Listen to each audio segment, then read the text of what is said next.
modani lefanecha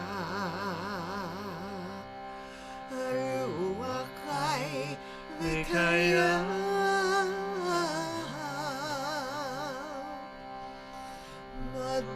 modani lefanecha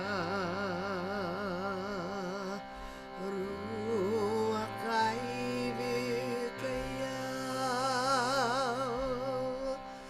ruach chai v'kayam ruach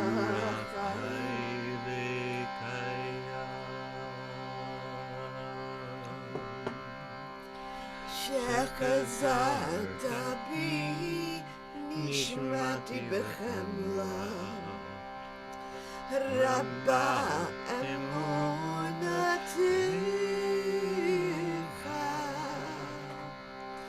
שחזרת בי נשמעתי בחמלה רבה אמונתך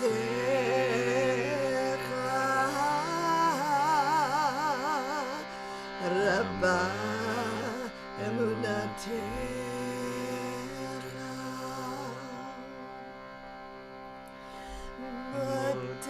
מדעני לפניך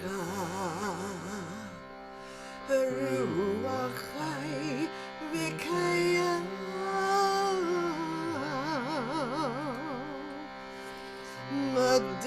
מדעני לפניך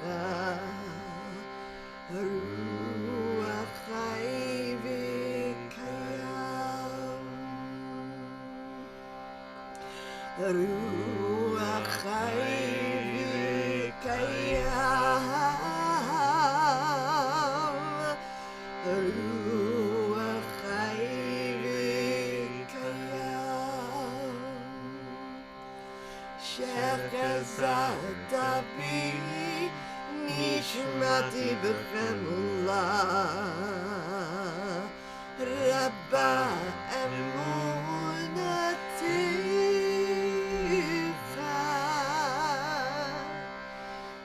שחזרת בי נשמעתי בחמלה רבה אמונתך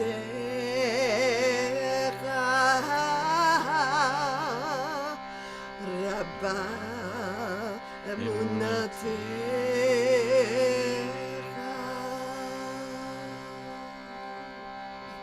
once more modani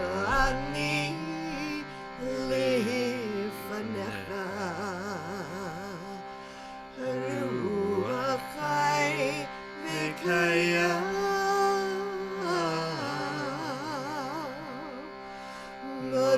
modani לפניך רוח חי וקיים רוח חי וקיים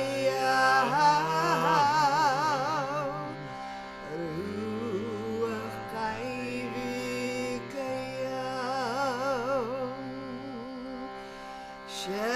שחזרת בי נשמעתי בחמלה רבה אמונתך שחזרת בי נשמעתי בחמלה רבה אמונתך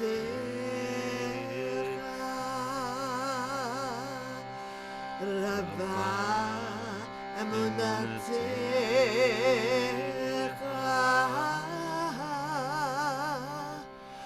רבה אמונתך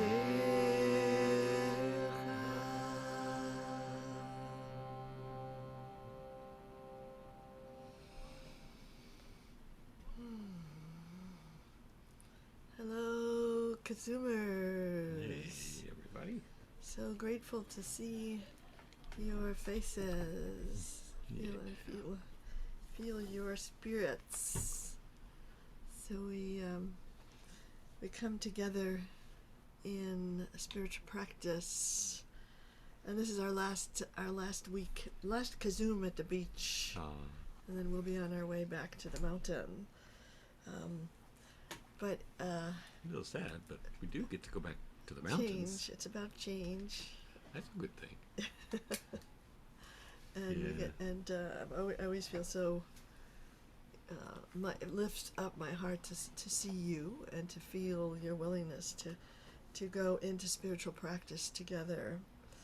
The verses from the Song of Songs that is all the way, that is guiding us this week says you are a garden spring, a well of living waters that flow from Lebanon.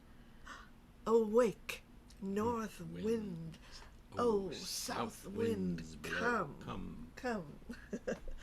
Blow upon my garden, and let its spices stream out. Let my lover come into his garden and taste its luscious fruit. So, I love these words, and they feel like both a blessing and a challenge. And so I was focusing on those words that say, "Awake, north wind, oh, south wind, come." And we live up in a place in New Mexico that's pretty windy, you know, and sometimes it can sort of feel like resisting those winds or hiding from them, and opening to the wind is really kind of the symbol of not resisting change, welcoming, whatever is coming. It's coming anyway, and so we can either resist, which is futile, or we can welcome. We can open to, and the reason that we open to it is because those winds have the power to unlock something inside us that is that without those forces outside of us, we might never discover those inner treasures. And we call them in the Song of Songs, it's our spices, our fragrance. The Song of Songs really speaks in the language of fragrance, and our fragrance represents really this essence in us that until it's stirred, we don't even know it's there, or maybe we know it's there, but we don't know how to share it. And so this kind of like unlocks it. And so it's a sad or ironic thing that we're resisting the very thing that is going to actually unlock those treasures of sweet perfume, or our essential nature that we haven't yet discovered.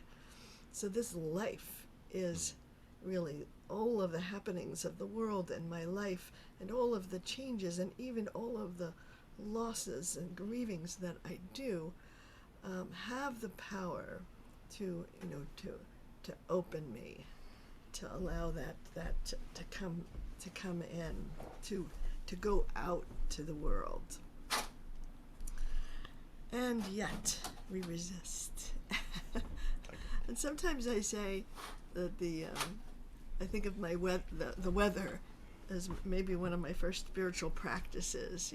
Whatever the weather is, I often want it to be different. Isn't that the truth? It's rarely. And so this idea of welcoming what is so essential to our spiritual practice, and to to be able to say, whatever it is, I want to use it for my awakening. That's to me, that's the mantra. Whatever it is, I will use it for my awakening. And that's what this chant is about. It says, "Awake, awake, north wind, O south wind, come." And we don't even. it's more like welcome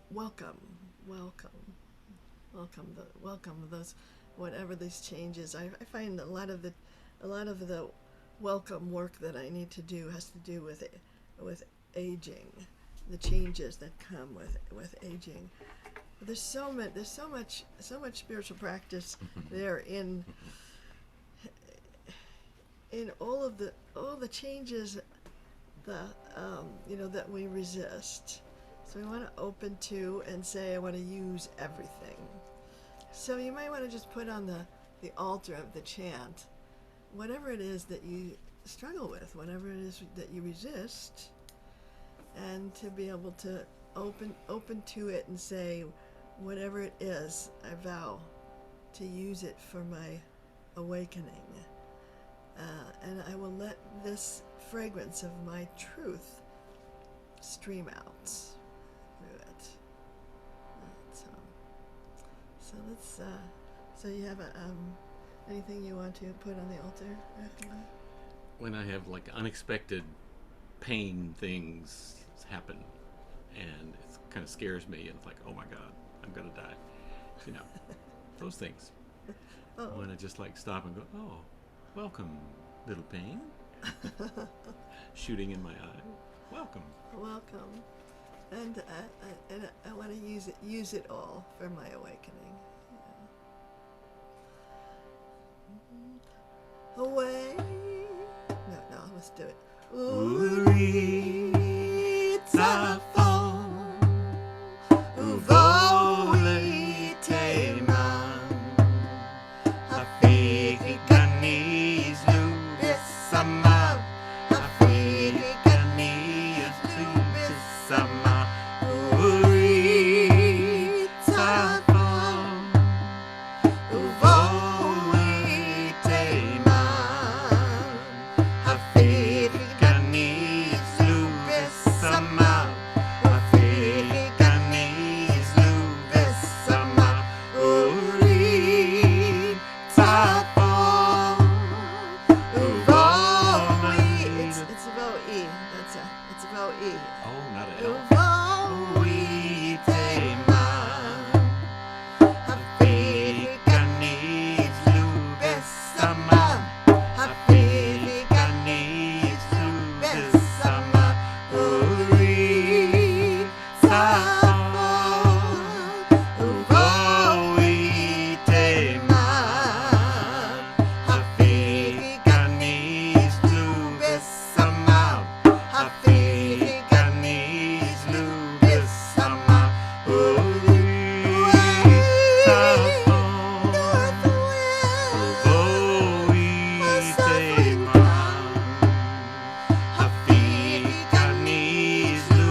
attention to your heart. Feel just an opening to whatever is coming. And I think one of the kind of antidotes to resistance is a sense of mystery. That we don't know what this is, and a kind of a letting go of judgment, because we think, oh, this is bad, or oh, this is good, but it's actually, it just is. It just is. Pretty much. And sometimes that kind of judgment that we put on things can sort of create this kind of attachment to the state.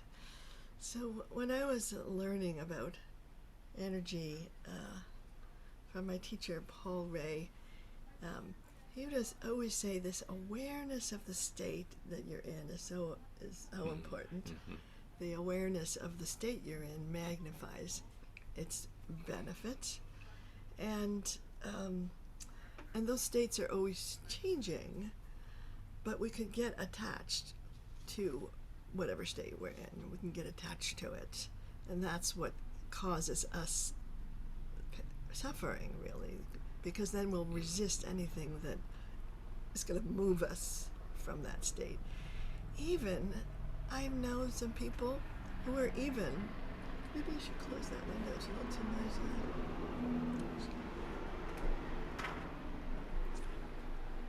Even sometimes people get attached to their misery. Mm-hmm. I've seen that happen. That it, it's just so, a kind of that misery is so much a feeling of being at home, that there's an attachment to it. And so this being able to be in a state, bring awareness to it and hold it lightly, because it's gonna change. So that place of resistance comes from this attachment, and it also comes from this place of startle in us. We get startled, and then we hold on tight, because we're on some kind of ride. It's like startle, contract. That's startle and contract, right? And so it feels like if I want to do this practice of welcoming the winds of change and allowing them to be the agent of my awakening, then what I'm going to need to do is calm my heart. And I have this practice that's called calming the restless heart. And I translate it as only towards God my soul turns in silent calm. So it's like a turning of the heart towards this kind of a spacious mystery. And so I have to kind of train myself to do that in the moment of startle. I want to be able to say, oh yeah, I want to find my way back to this place of calm heart, because only then can I receive the gift that God is giving me in this. So you might want to just begin by just putting your hand on your heart and do a little bit of heart breathing. Just imagine breathing into the heart, breathing out of the heart, becoming radiant with that heart energy. And that's, I want to be able to set an intention that the next time I'm startled, I can find my way back to that calm heart by turning my soul to God, to the bigger picture, to the wide perspective. Dumiyah nafshi is the nafshi, the soul that has a stillness and a quiet in it. So let's try this practice. And there's two parts to it. Rachmael's going to sing one part. You can sing with him or you can sing with me. So it goes.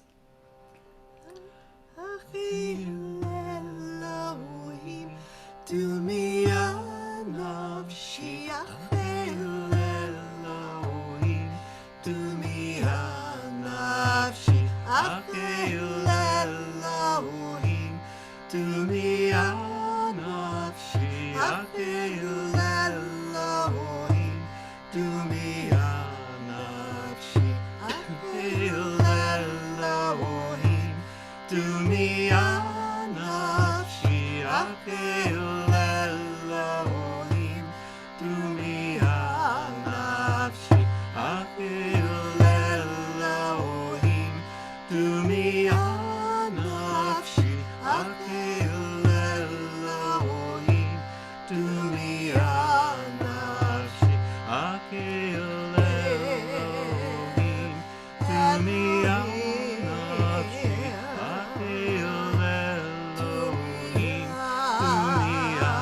nafshi.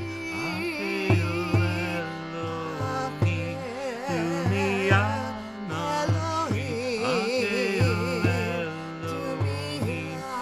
dumiyah nafshi. Ach Ayl-Elohim, dumiyah nafshi.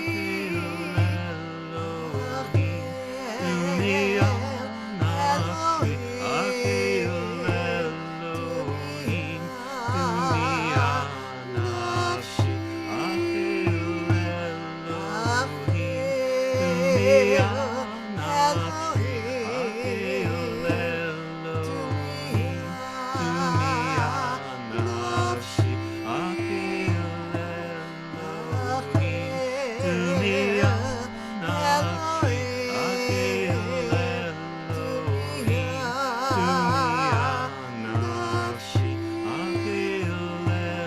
Ayl-Elohim, dumiyah nafshi. Ach Ayl-Elohim,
do some heart breathing.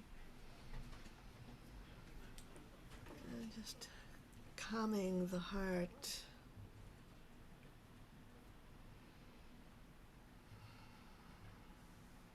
And often the way that I calm the heart is through the breath.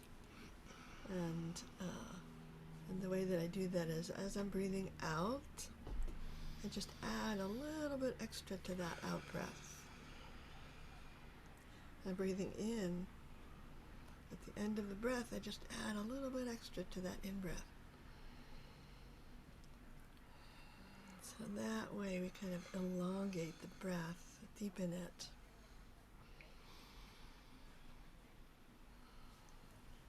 And then we want to kind of take a spiritual photograph of this state of calm heart, so we can come back to it when we're startled. So having a sort of an attitude of welcome with each moment. I've learned a lot from doing the what's called the welcome prayer. I don't know if I've taught it on the KZOOM before, maybe, but it'd be good to review it. The welcoming prayer, which comes out of Christian contemplative practice, and there's 3 steps to the welcoming prayer, and that whatever it is, whatever winds are blowing in this very moment, I have a response inside me, where sometimes I'm freaking out, sometimes I get startled, sometimes whatever it is that's happening inside me in response to the winds of change.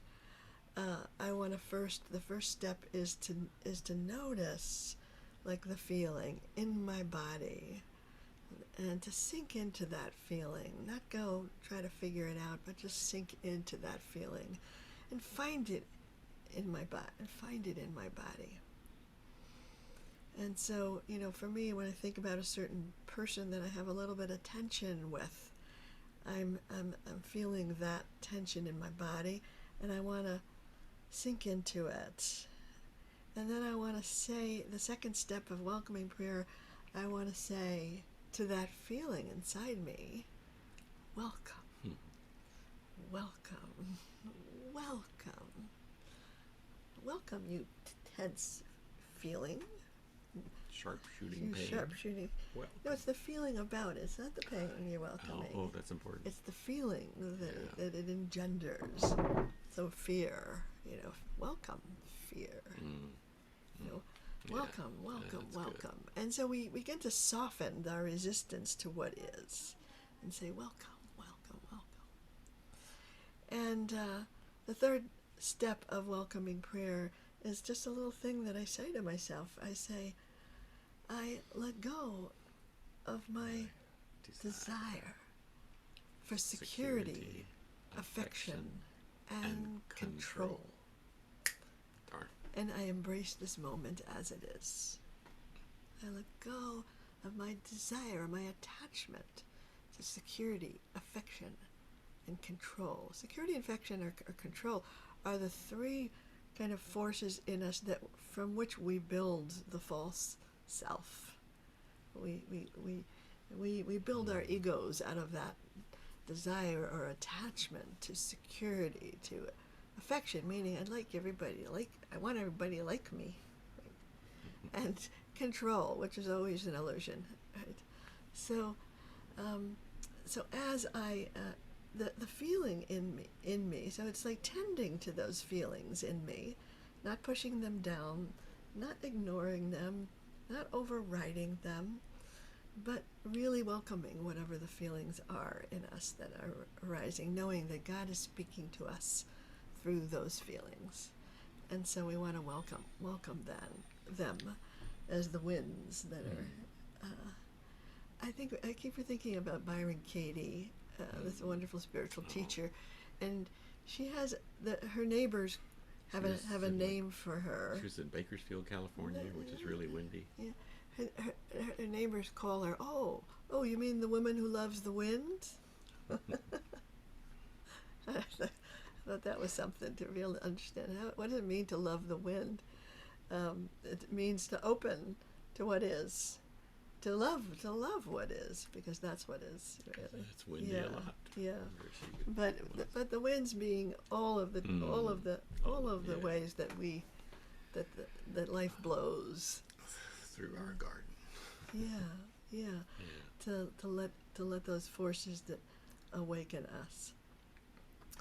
And those forces blow upon my garden and let the spring, let the essence stream out.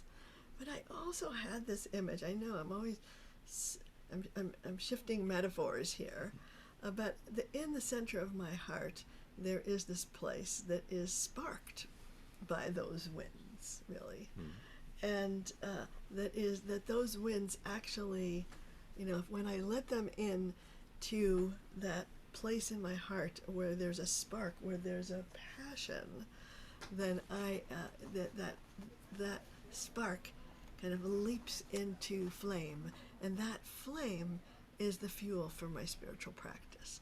So in the book of Leviticus, there's a commandment that says fire shall always be kept burning on the altar. And by the way, don't let it go out. So it's sort of like a double commandment, that because we want to be able to feed that fire in us. We don't want the winds to blow it out. We want them actually to fan the flame inside us, to fan our commitment, our passion. And then, so that's what the wind can either blow it out, or it could fan it into beautiful flame that then becomes like how we live, the light that we shine. So I want to do this chant, but I wanted just to bring this teaching from Beverly Lanzetta that says it is passion that instills the holiness and sparks the sacred power from the mystical heart. This passion is the first condition for spiritual quests, without which one would not have the fortitude to pursue God directly. But she also goes on to say that flame may be subdued, damaged, hidden, or camouflaged beneath the fears, the sins, and the guilt. The flame can never die nor be destroyed, for it always remains one and united with the ultimate source of existence. Mystical insight involves reaching within one's silent depths, calling forth the flame, the passion of creation's yearning for itself. Mm-hmm. So we need that flame to keep burning, and even through all of the changes of life, and even as the winds of change blow, we want to keep on nurturing that flame inside us. So it is, and to also notice the patterns of when does that go out? When does that seem to go out? Beverly's saying it never really goes out, but it seems to be go. And so we want to tend it, and also to spark each other, really, too. So there's 3 parts to this chant. We thought that John was going to be with us here tonight, but he's down the road, and there's his picture, and there's his picture right there. So this will be for you, John. We will, open up that place of the flame. So there's one part that says,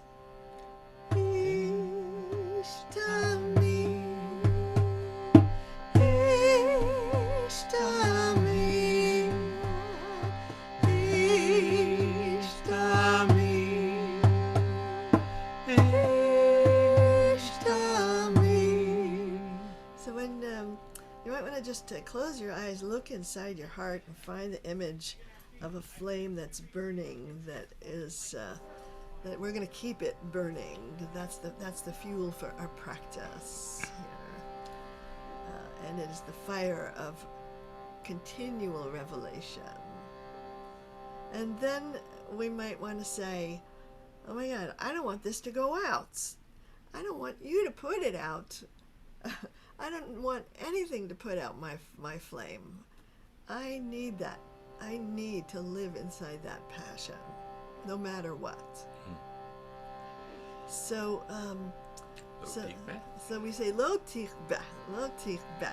Don't, it's not going to go out. So that part says lo tichbeh, lo tichbeh, lo tichbeh, lo tichbeh, lo tichbeh, lo tichbeh, lo tichbeh, lo tichbeh. Who wants to sing that part? Lo tichbeh, lo tichbeh, lo tichbeh, lo tichbeh. Okay. Sometimes I say stop in the name of love. Stop that fire from going out. Right. So, and then the third part is like really, kind of getting that whole commandment in me, letting God kind of enter into me with this kind of commitment that nothing's going to put it out, that the winds of change will not blow it out. They'll only fan the flames of my passion that I can then use for my love, really. Spark my whole life. Yeah. So, you got your so take a look again inside your heart, find that flame, and we're going to really surround that flame with this chant. Aish tamid, Aish tamid, Aish tamid, Aish tamid, Aish tamid, Aish tamid, Aish tamid.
your eyes, breathe into the heart, and find the flame inside your heart, that spark of God inside each of us. And what you want to do is just talk to that flame that has a great divine intelligence within it. That flame that's dancing inside the heart. You want to say to that flame, hey, what is it that's going to keep you burning? How do I keep you burning bright? What do you need? Just take a moment to listen to the voice of that flame.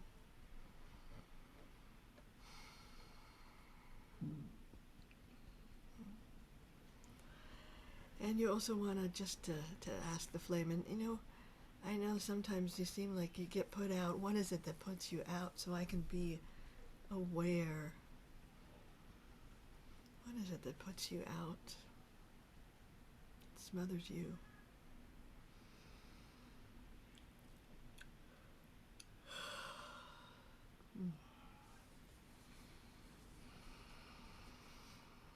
And if anybody wants to put in the chat some of the answers, like first of all, what is it that feeds your flame? What is it that you want to feeds your flame? You can write that in the chat to remind each other. Love. When I remember to play. Playing, yes. Oh.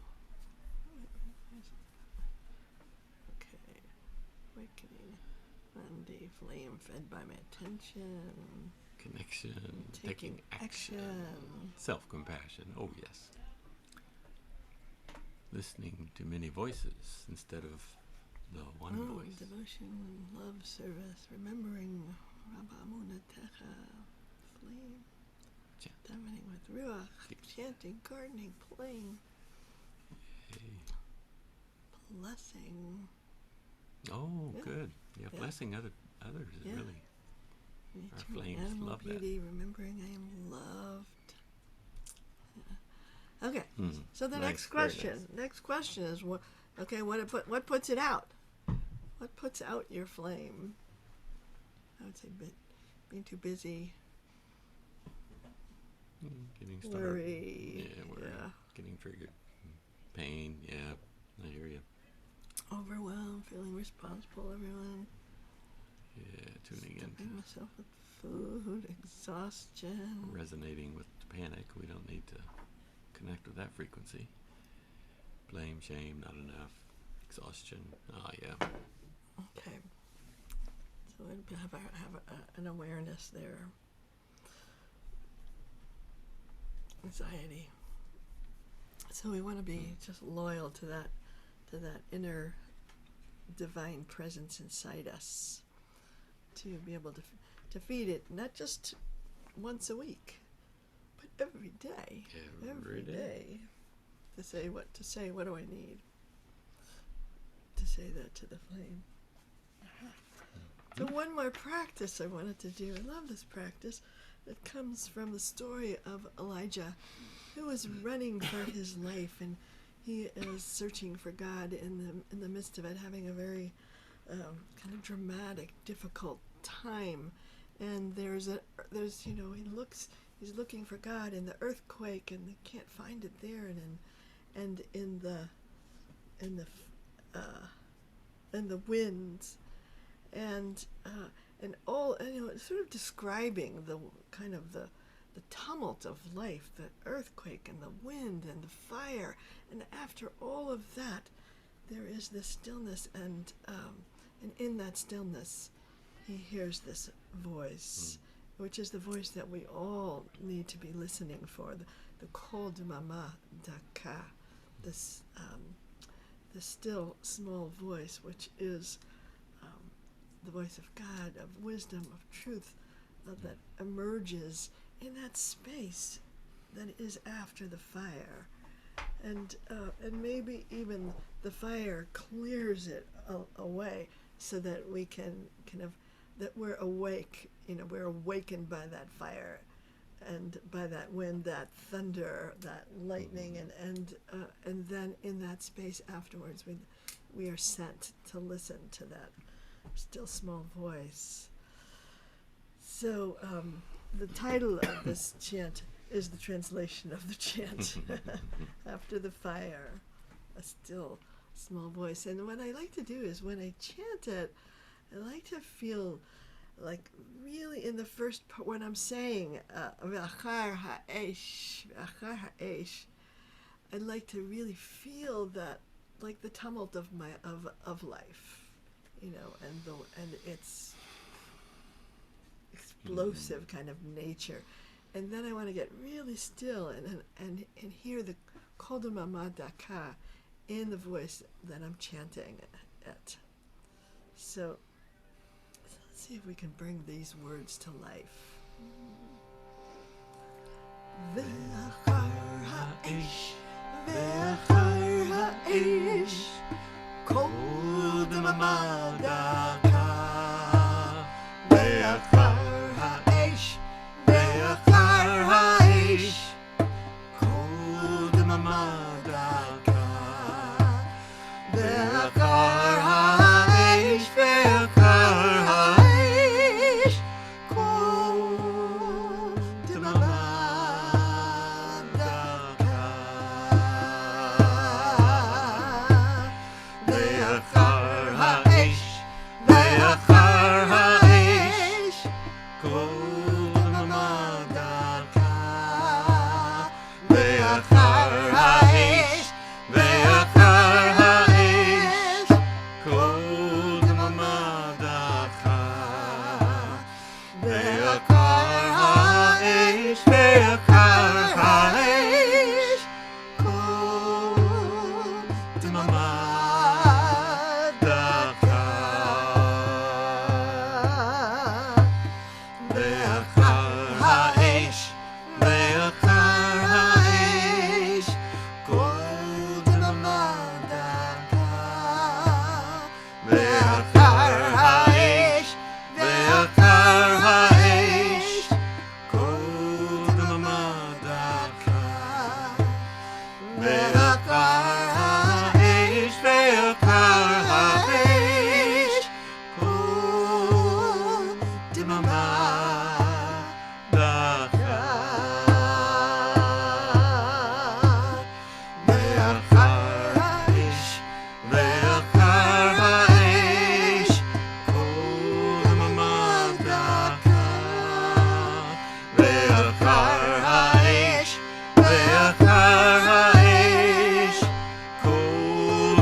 Dakah,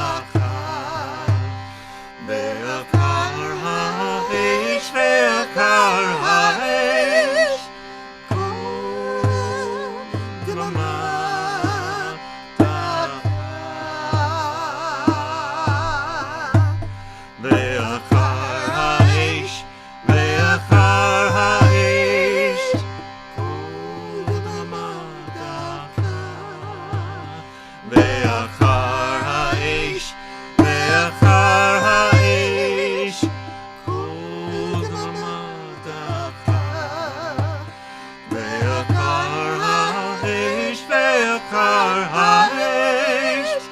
kol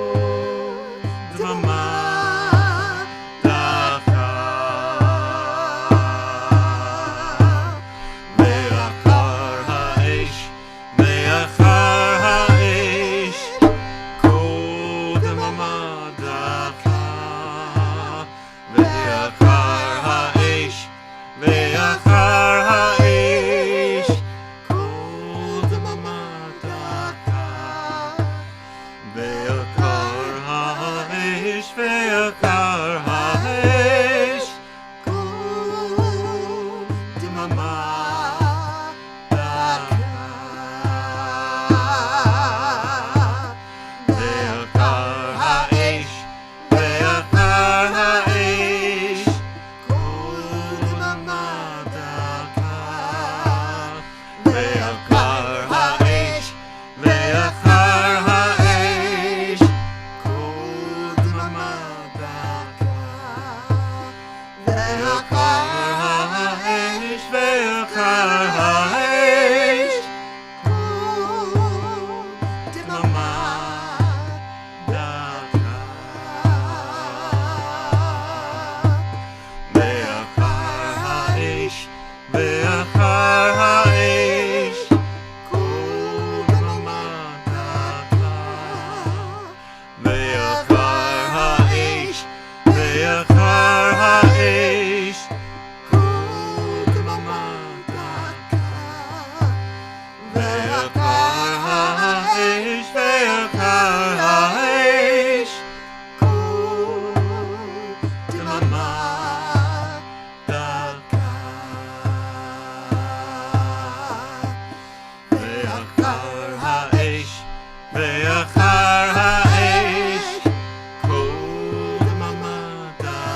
ve'akar ha'esh, ve'akar ha'esh, kol dumiyah.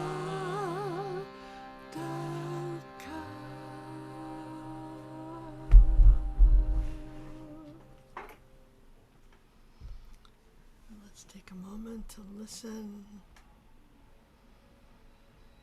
and to send a prayer out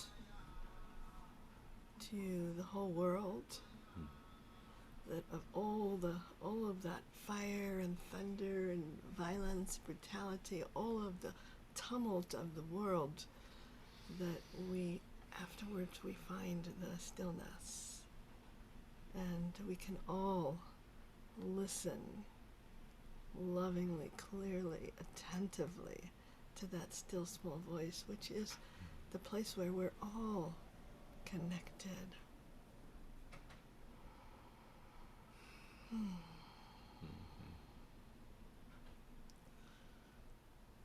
So good to be KZOOMing together.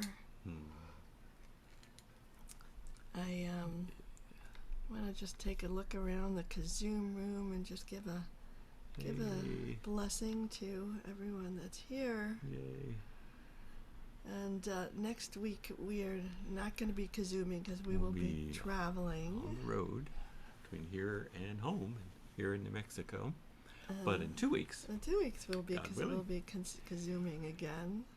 We will. And it's so precious to see you, to feel your support for my practice, and to be able to support your practice, because we need it. Mm-hmm. We need our practice. We really boy, every otherwise we can get overwhelmed. Get overwhelmed or reactive, lose our passion.